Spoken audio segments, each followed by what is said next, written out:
The year is 2011. On YouTube, gaming channels are pulling audiences that rival network television, and top 40 radio hits are being re-rendered in primary colored voxels for a demographic that is shifting away from traditional media. At the top of this ecosystem is Jordan Marin, better known as CaptainSparklez, the creator who defined the early Minecraft era. The meta of the time was simple: marry a high-energy pop song to a blocky animation. If the song was a hit on the radio, the parody was almost guaranteed to go viral on the platform. But success in this environment was volatile.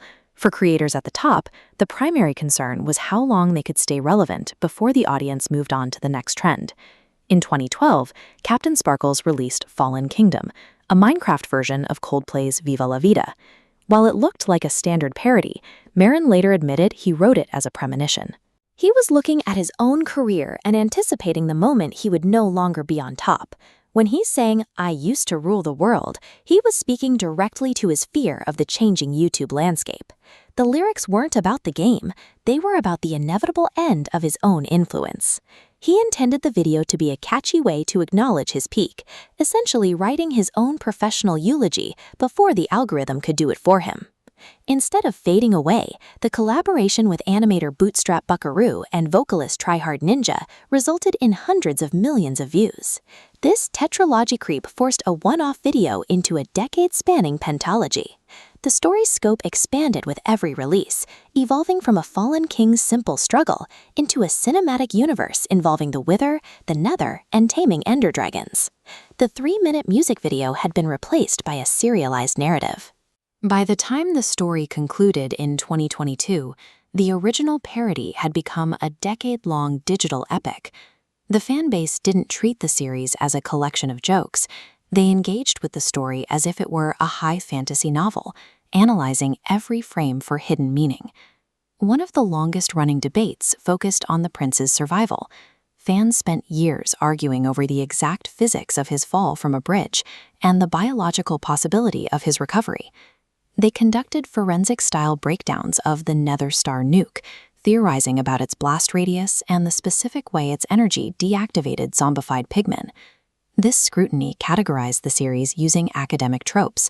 Fans cataloged moments of decapitated armies and hijacking Cthulhu, turning the videos into a serious piece of media study. The audience took the creator's metaphor for career anxiety and turned it into a community-owned mythology, existing entirely separate from the original song. This chart shows the decline of the animated parody against a rise of long-form survival roleplay. By 2018, the parody market had effectively collapsed under its own weight. The internet moved toward high-context, role-play-heavy servers like the Dream SMP, where the narrative was built through live interaction rather than pre-rendered animation. Jordan Marin's original premonition eventually came true. The specific version of YouTube that he ruled, the era of the viral music parody, really did fall. But the era left behind a specific set of habits. The community had learned how to treat a block-based game as a serious narrative space, setting the stage for the massive role-play servers that followed. In 2025, theaters screening the Minecraft movie were disrupted by young people chanting in unison at a minor reference to a chicken jockey. These incidents are examples of mimetic performance, where digital native audiences take a shared online script and turn it into a physical, real-world ritual. This isn't a spontaneous reaction. It's the result of a decade spent rehearsing these behaviors in comment sections and TikTok challenges, a practice that Fallen Kingdom helped establish by making the audience co-authors of the lore. Marin wrote those lyrics because he was afraid of being forgotten. He didn't realize he was actually building the vocabulary for a ritual that would outlast the era of the parody itself.